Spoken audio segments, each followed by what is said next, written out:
Bonjour à tous, bienvenue aujourd'hui pour une formule un peu différente, même très. Vous n'aurez pas l'image, vous n'aurez que le son, c'est un podcast, tout simplement pour des questions matérielles. C'est un peu compliqué pour moi de tourner une vidéo aujourd'hui.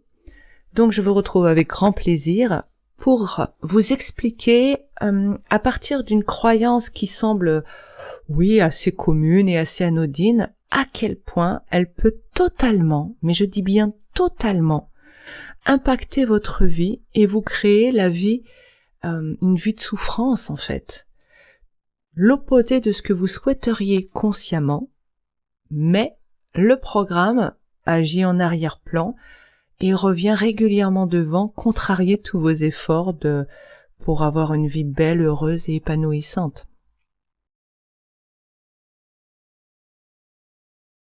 Nous avons tous appris que pour être une bonne personne, il fallait être gentil, ouvert, disponible, faire passer les autres avant soi. À partir de là, forcément, c'est mal de dire non, puisque ça devient égoïste, ça devient quelque chose qui nous coupe des autres. Croit-on, hein, bien sûr. Donc nous partons de l'idée que c'est mal de dire non. Si je crois pour moi, et on parle bien sûr de l'inconscient, votre conscient, il fait la part des choses, mais votre inconscient, il a été programmé. Donc, il croit que c'est mal de dire non. Quand il croit ça, il croit que c'est mal pour vous, mais il croit aussi que c'est mal pour les autres. Quand vous croyez que c'est mal de dire non pour vous, vous avez donc l'impression que vous ne pouvez pas dire non. Pour votre propre autopréservation, si jamais vous dites non, va vous arriver des choses terribles puisque vous seriez une mauvaise personne. Donc vous ne pouvez pas dire non. Ça, c'est important de l'entendre comme ça. Et donc pour les autres, vous croyez automatiquement que les gens ne peuvent pas dire non.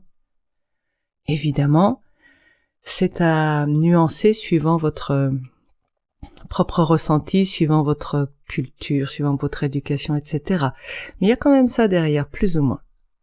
Vous croyez que les autres ne peuvent pas non plus dire non à la hauteur de votre impossibilité à vous. Si c'est carrément un blocage absolu, vous pensez la même chose des autres. Si c'est globalement, si je peux dire non, mais bon, il y a des fois c'est plus compliqué, vous penserez la même chose pour les autres. Moi, ce qui va m'intéresser, là, c'est d'aller voir les gens ne peuvent pas dire non. Cette croyance qui est simpliste, mais qui est vraiment passionnante parce que c'est un absolu.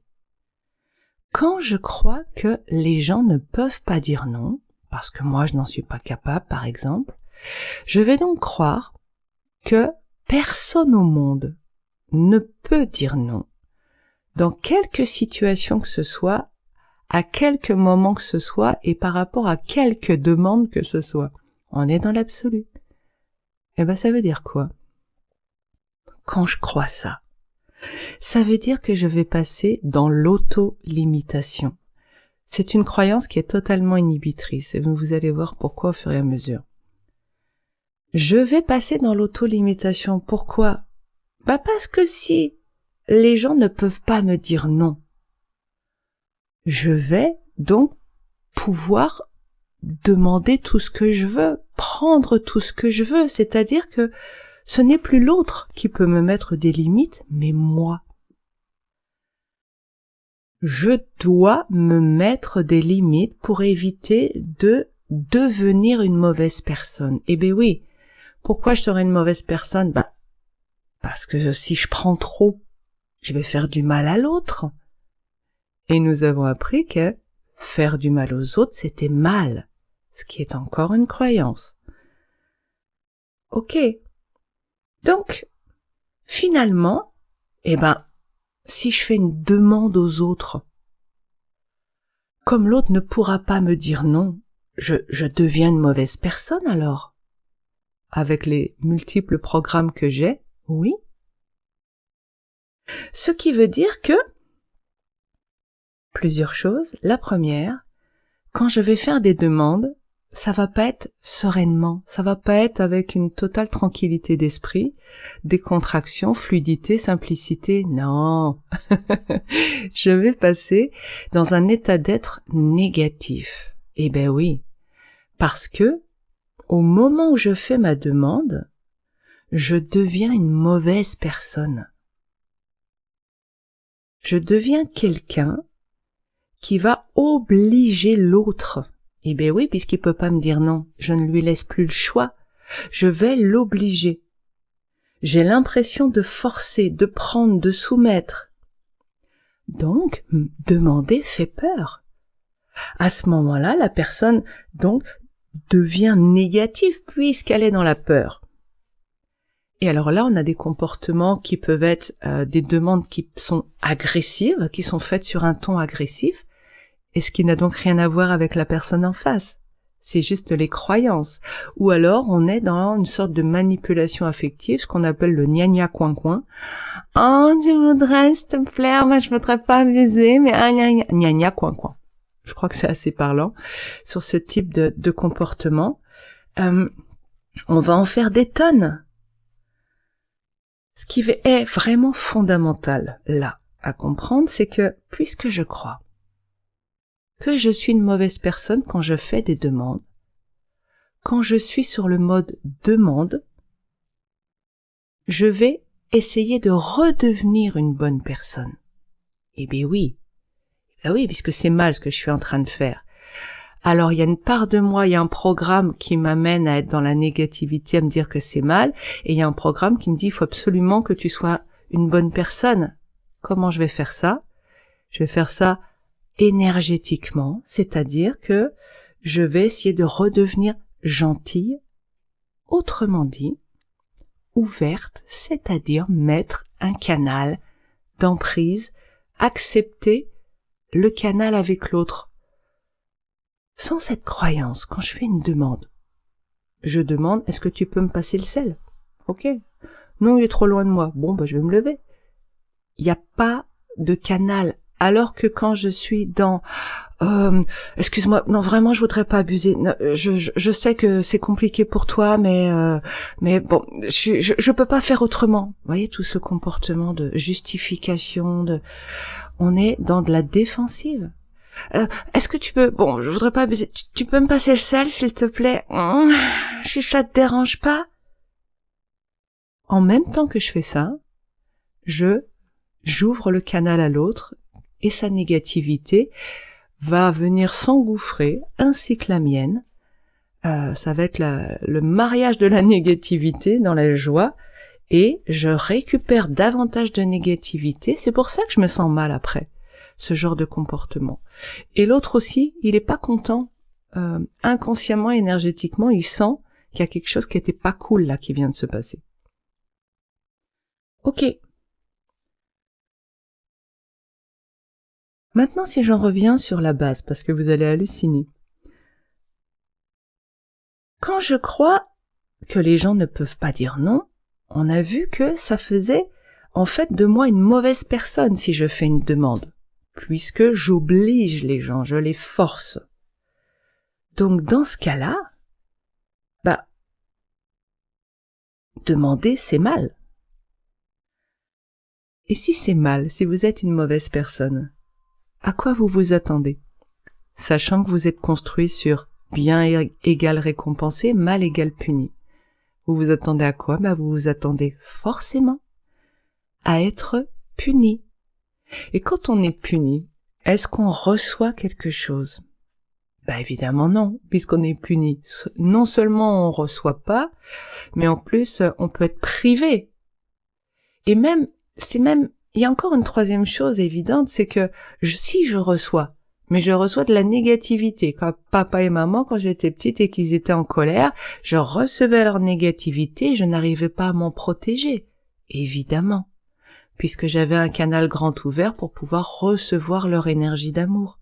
Je ne savais pas fermer à l'époque. Je croyais que l'amour, c'est pour tous les êtres humains, je croyais que l'amour, c'était être ouvert.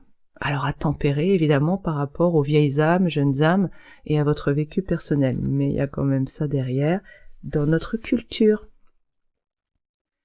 À l'arrivée, ça donne quoi tout ça?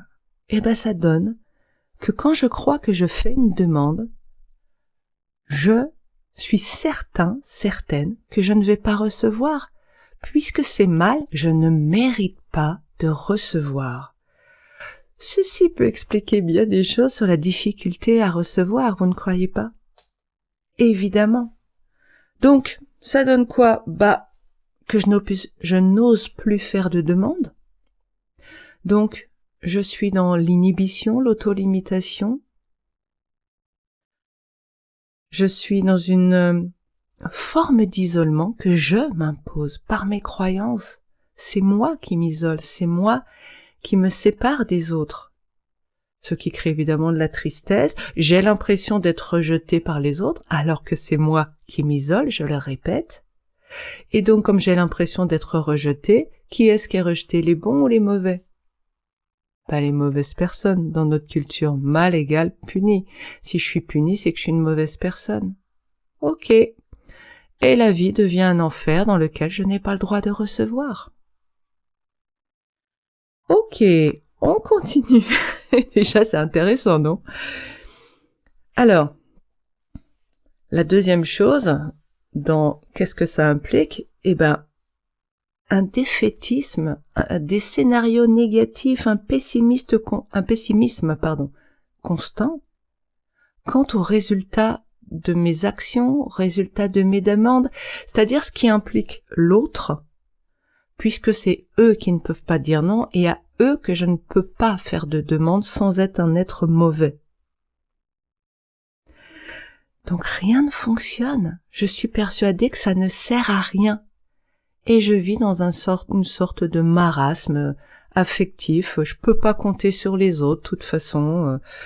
On peut pas leur faire confiance. De toute façon, ils donnent rien. De toute façon, ça marchera pas. De toute façon, vous voyez ce que je veux dire? Ok. On va encore plus loin. Ça nous amène à croire, effectivement, comme je viens de le dire, que globalement, si je demande aux gens, je peux pas recevoir parce qu'ils donneront pas, vu que je suis une mauvaise personne. Vu que c'est mal, à la base, tout ça, d'être dans la relation aux autres, dans la demande, dans le souhaiter recevoir, c'est faire de moi une mauvaise personne. Donc, je crois que les gens ne me donneront pas. Qu'est-ce que ça donne, ça, cette croyance-là? Ça donne quelque chose, effectivement, de très triste, une sensation totale d'isolement, d'être seul au monde. Je ne peux compter que sur moi quand je crois ça. Et ça a des implications énormes. La première, c'est que j'ai l'impression qu'il y a deux camps dans le monde. Il y a moi et il y a les autres. Oui, je peux compter que sur moi, je peux pas compter sur les autres. Donc, il y a deux camps. Mais, comme nous sommes formés en binaire, les bons, les méchants, les gentils, les méchants, les amis, les ennemis, si je me sens seule au monde, c'est-à-dire que je peux pas compter sur les autres, est-ce que je vais mettre les autres, le monde extérieur, les gens dans la catégorie gentils? Non, puisqu'ils veulent pas m'aider. Je peux pas compter sur eux, ils me donneront rien. C'est des salauds en fait. Il y a une part de moi inconsciente qui considère que les gens, les autres, le monde extérieur est mon ennemi. Oui, si c'est pas un gentil, c'est un méchant. Donc un méchant, c'est pas un ami, c'est un ennemi. À partir de là, puisque j'appartiens pas au monde entier, à l'humanité, au camp de l'autre, c'est un ennemi et en plus, j'ai pas un sentiment d'appartenance avec l'humanité, les autres. Je me sens rejetée. C'est comme si, inconsciemment, j'ai, conclusion logique, l'impression que personne ne veut de moi, que je suis de trop. Donc, la peur de déranger découle de là, le sentiment de ne pas être à sa place. Effectivement, quand on a le sentiment que les autres, le monde entier ne veut rien faire pour m'aider, il y a un sentiment aussi de totale dévalorisation. Si personne au monde ne veut me donner quoi que ce soit, puisqu'on est dans un absolu, c'est un programme, je suis indigne en fait. Je n'ai même pas ma place sur Terre et je n'ai aucune valeur. Limite, je dois mourir et laisser ma place. Alors c'est un programme qui peut passer devant ça pour des moments où vous n'êtes pas bien, mais c'est aussi un programme qui tourne gentiment, en arrière-fond, consciemment ça va bien, et puis dès qu'il y a un truc qui va pas dans ma relation aux autres, j'ai ça qui repasse devant. Je suis une merde, les gens ne m'aiment pas, je suis tout seul, seul au monde, je peux pas compter sur les autres. Évidemment, ça donne quelqu'un qui va être très dur envers soi. Bah pourquoi ? Bah parce que je suis tout seul face au monde. Il faut que je me débrouille, donc j'ai pas le choix pour survivre. Je dois y arriver tout seul. À partir du moment où j'ai un objectif en termes de je dois, et à partir du moment où j'ai un objectif tout court, d'ailleurs, toute mon attention va aller dans atteindre cet objectif. Ce qui fait que je ne peux pas mettre mon attention sur moi, sur mon bien-être, sur l'écoute de mon ressenti. Je vais passer dans la dureté, la violence. L'important, c'est l'extérieur, c'est-à-dire l'objectif, pas comment je me sens. Ah non, si je suis seul au monde, faut que je survive. Ma survie est plus importante que savoir si ça me fait du bien ou du mal. Et je passe, donc, puisqu'on parle de survie, naturellement dans le cerveau reptilien. Je vais être dans la réactivité, l'émotion, c'est-à-dire la négativité. Je laisse ma négativité prendre le dessus dans ma vie, dans ma relation aux autres, dans ma relation à moi-même, parce que je crois que c'est en termes de survie. Nous avons aussi un sentiment d'injustice qui découle de ça. Bah ouais, je suis toute seule et eux, ils sont tous contre moi, c'est pas juste. Tous contre moi. Encore, il y en aurait qu'un. Bon, ok, mais là, c'est l'humanité entière. Injustice. Les autres deviennent des bourreaux. Bah ouais, attends, ils sont tous contre moi, ils peuvent me faire du mal. Donc le monde entier devient hostile. C'est pour ça que je parlais d'ennemis. Ça devient possiblement une source de danger, la relation, le monde extérieur. Avant de continuer sur qu'est-ce qui se passe quand je crois que le monde entier est un danger possible, c'est que si les autres sont les méchants, moi je suis la gentille, je suis la victime. Quand on est une victime, qu'est-ce qui se passe ? On passe dans l'impuissance. On ne prend plus le pouvoir sur sa vie. On croit que c'est les autres qui ont la responsabilité et le pouvoir. Et donc, on commence à être dans une forme de « je me laisse balloter, je me laisse faire ». C'est une impuissance vécue qui est les 3/4 du temps imaginaire plutôt que réelle, je dirais même tout le temps d'ailleurs, parce que c'est ce que l'on accepte de vivre. Mais ça nous crée donc une vie de victime, c'est comment ? Ah c'est pas cool, hein, une vie de victime. Ça nous donne pas de l'épanouissement. Et soit on va être dans la disparition, puisque je suis une victime, que le monde entier est contre moi, soit je vais être dans une forme de disparition, de fuite, d'isolement, de pas faire de bruit, d'être bien sage, bien rangé, bien lissé, tout comme il faut. Je bouge pas, je fais pas de bruit, vous voyez ce que je veux dire ? Ce qu'on demande aux enfants d'ailleurs. D'être sage, c'est-à-dire de pas exister. Bouge pas, fais pas de bruit, ne dis rien, surtout ne manifeste pas la vie en toi. Soit j'ai envie de me battre, en général on oscille entre ces deux pendant-là, soit j'ai envie de me battre, de réussir, de prouver aux autres ma valeur. Ah oui, ça c'est un point important. C'est que je vais avoir envie construire ma vie autour de prouver ma valeur aux autres. Ben évidemment, puisque je suis toute seule contre tout le monde, ce qui veut dire que je n'ai pas de valeur, puisque je suis punie, n'est-ce pas ? Eh non, regardez, j'ai de la valeur, je suis aimable. Je veux vous prouver ma valeur et j'attends votre reconnaissance. Et nous passons comme ça des vies à essayer de trouver notre valeur dans le regard de l'autre. Mais pas parce qu'on n'en a pas dans l'absolu, parce que l'on croit qu'on n'en a pas. Donc ça nous amène à chercher une vie dans laquelle on va vouloir prouver, être reconnu, Ce qui va nous amener à peut-être embrasser des carrières que l'on ne souhaite pas. Chercher, par exemple, à être un avocat célèbre, chercher à avoir des postes à responsabilité pour pouvoir dire « Regardez, j'ai gravi les échelons, j'ai de la valeur ».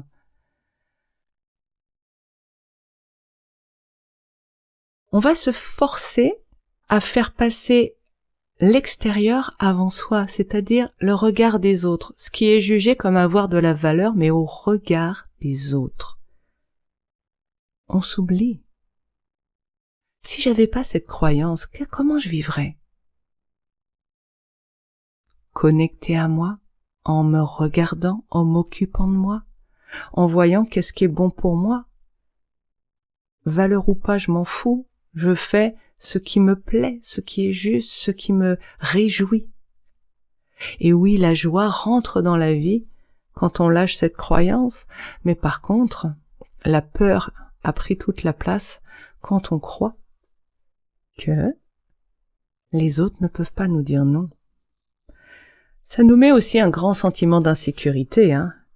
Bah ouais, parce que quand je suis une victime impuissante et que j'ai le monde entier face à moi, c'est quand même un tantinet insécurisant.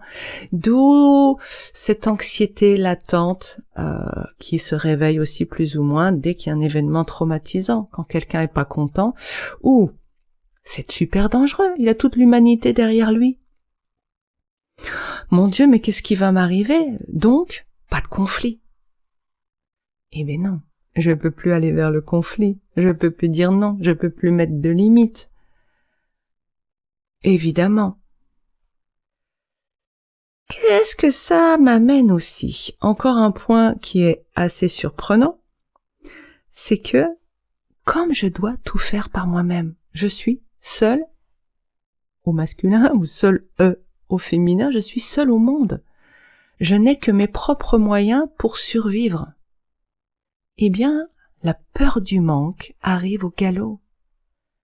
Je n'ai que ce que j'ai autour de moi qui m'appartient, entre guillemets, ce que je fais mien pour survivre.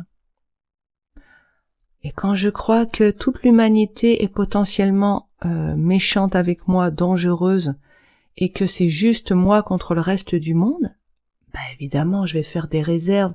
Je vais avoir besoin de retrouver une sécurité intérieure.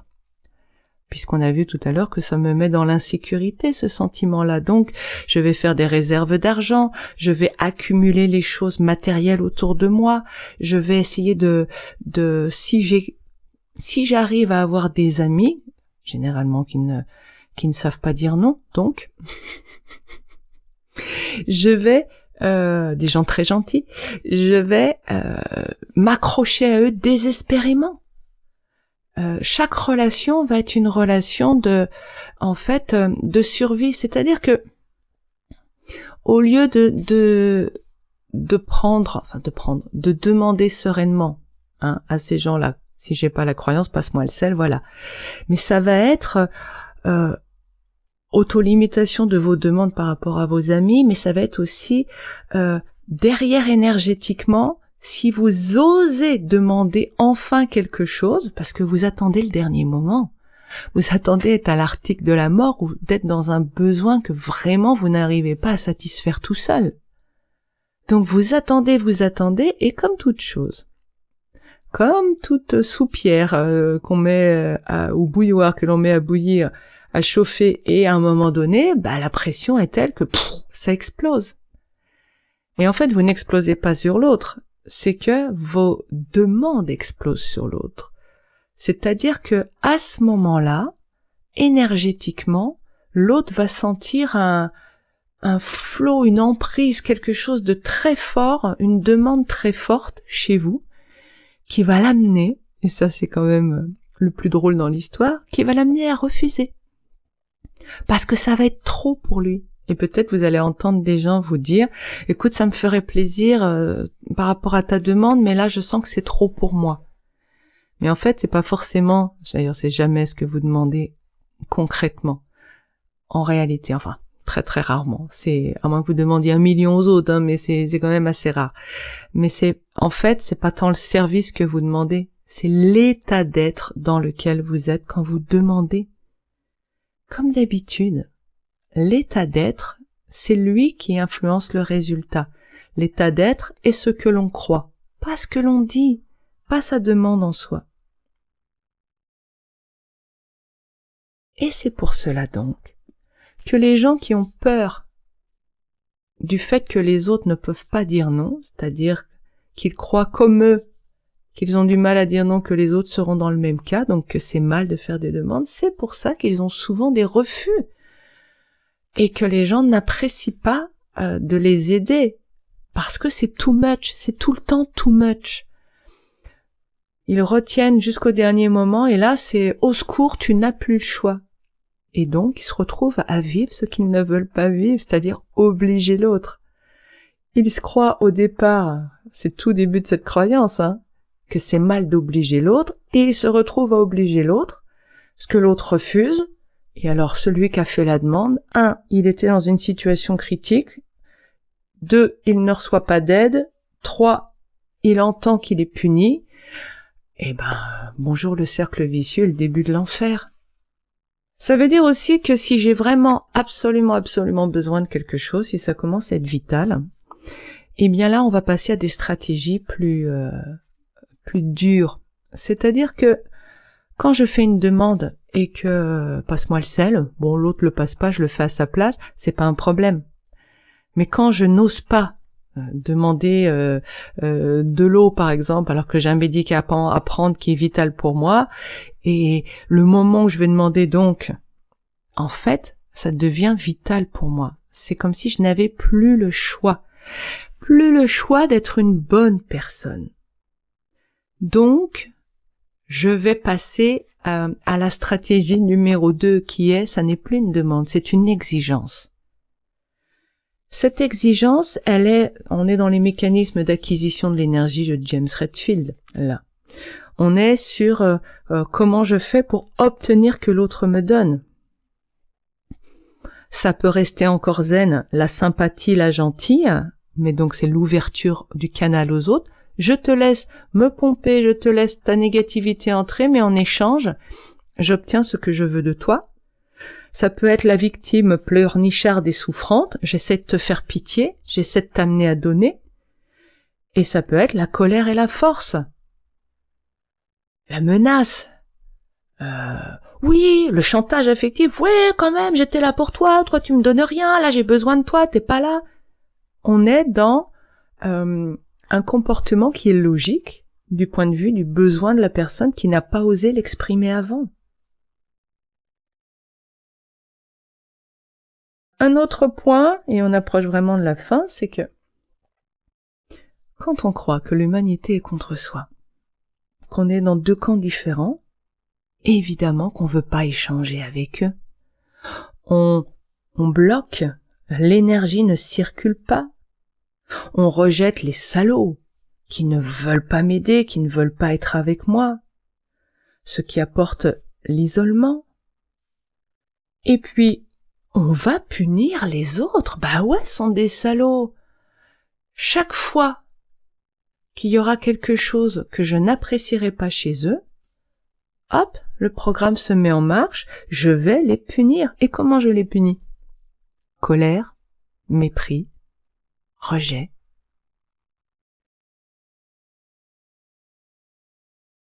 Et également, l'envoi donc, parce que ça va de pair, colère, mépris, ce sont des émotions, rejet, des émotions négatives. Je vais donc ouvrir un canal d'eux à moi pour leur envoyer ma négativité, pour leur faire sentir ma colère, leur faire sentir mon mépris. Même si vous n'êtes pas en présence des gens, pensez à quelqu'un, ça suffit pour établir ce canal énergétique. C'est pour ça que le mental est la puissance prépondérante sur cette terre, contrairement à ce que l'on croit. J'ouvre un canal énergétique et je balance ma négativité sur l'autre. Donc, je récupère la leur, j'envoie, je les négativise et je me négativise aussi. C'est génial, non? Quelle belle vie. Le dernier point. il y a aussi une conséquence au niveau comportemental qui est que, comme on croit, enfin une conséquence possible, c'est pas toujours systématique, mais c'est une possibilité. Comme on croit que, eh bien, on est seul face à l'humanité, quand quelqu'un aide une personne qui est dans cette conception du monde, qu'elle est seule, qu'elle ne peut rien attendre des autres, cette personne qui aide est reçue comme le sauveur. Et donc, la moindre petite chose que cette personne va donner, on va retrouver en face quelqu'un qui est éperdu de reconnaissance. Éperdu de reconnaissance et qui va donner de façon totalement déséquilibrée. Il va en faire des tonnes, va donner trop. Genre par exemple, on va au café, on se retrouve au moment de payer et puis vous voyez quelqu'un qui compte ses pièces rouges pour aller pour mettre au bout. Ok, vous l'invitez. La personne en face, la fois d'après, va vous inviter au restaurant. Au lieu d'avoir payé 2,50 €, elle va vous offrir un truc à 30 €. Parce que vous avez été son sauveur, vous êtes la parcelle d'humanité qui n'est pas mauvaise contrairement aux autres. Donc vous voyez que les relations deviennent totalement déséquilibrées. Et le problème, c'est que cette personne qui donc se croit une victime va mettre une sorte d'emprise sur vous, énergétique, inconsciente, tout à fait inconsciente. Mais elle va vous apprécier, elle va, tout en sentant que c'est pas une relation équilibrée, elle va quand même être dans le besoin et la dépendance à votre relation. Ce qu'elle inconsciemment se méprisera de faire, mais en même temps, il y a un besoin fondamental de ne pas se sentir rejeté, car l'amour ou l'attention que vous lui portez lui permet de se sentir une moins mauvaise personne. Alors qu'en réalité, elle n'est pas une mauvaise personne, elle croit qu'elle l'est, parce qu'elle ose recevoir de vous. Conclusion de tout ça. Ça veut dire que, comme on est tout seul face au monde, c'est compliqué. La personne qui croit ça, elle a une vie très très compliquée, soyons clairs.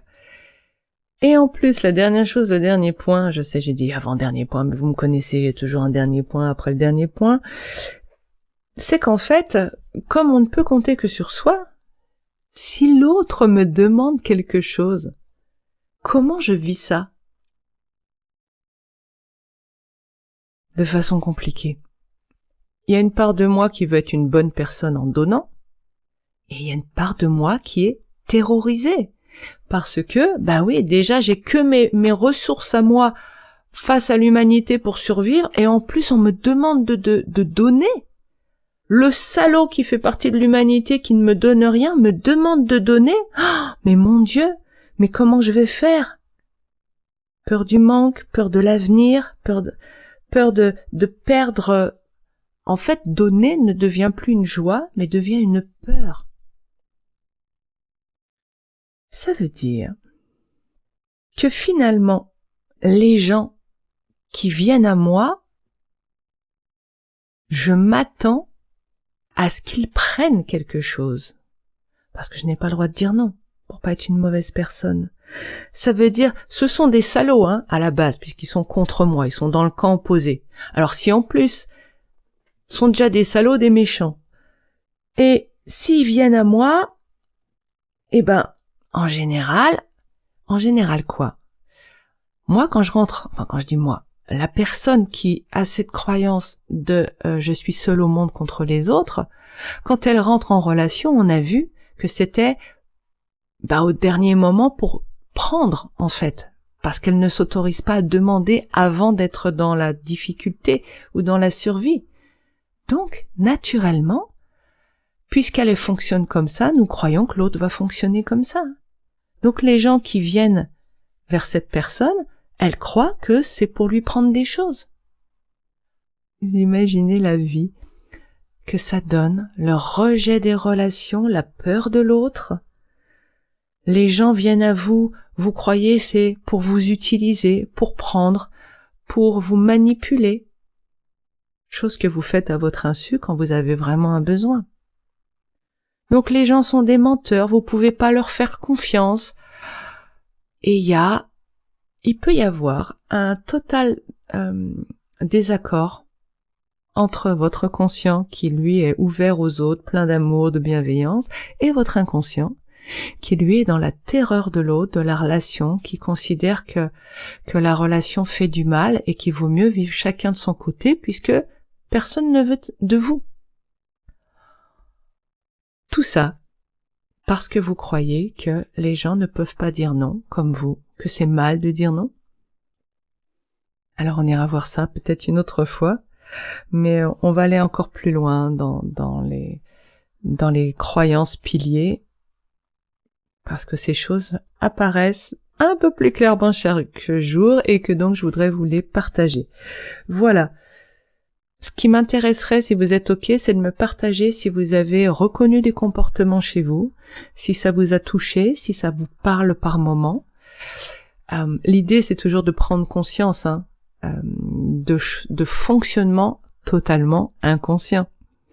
Donc, observez-vous, regardez comment vous êtes quand vous demandez, regardez comment vous êtes quand l'autre vous demande, et ça vous permettra de mettre pas mal de clarté déjà dans un premier temps.